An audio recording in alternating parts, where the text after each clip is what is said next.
Hello viewers, আজকে আমি share করব আমার হোম স্টুডিওতে একটি মেকআপ লুকের ভিডিও। ওনার মেকআপ লুকটা ছিল বার্থডে পার্টি লুক।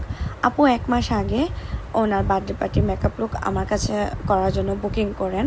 দেন আপু আসার পর আমি ফার্স্টে ওনার স্কিনটা প্রিপেয়ার করার পর আপুর স্কিনটা একটু প্রবলেমেটিক ছিল, যার জন্য আমি প্রাইমারিগুলো ভালো করে অ্যাপ্লাই করার পর আপুর আনপ্লাগ ব্রো ছিল।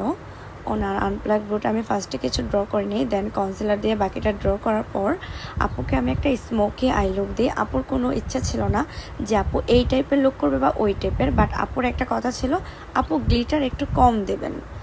দেন আমি ওনার চোখটা আর্ট করার পর ওনাকে মেকআপ করার পর ওনার হেয়ারটা আমি কার্ল করি। আপুর ইচ্ছা ছিল সামনের দিকে জাস্ট কার্ল করবে। আমি বললাম না আপু, ফুল কার্ল করেন, আপনাকে অনেক ভালো লাগবে। দেন ওনার ফাইনাল মেকআপ লুক দেখে উনি খুবই খুশি, খুবই স্যাটিসফাইড ছিলেন। এই ছিল আমার আজকের ভিডিও। Bye bye, tata.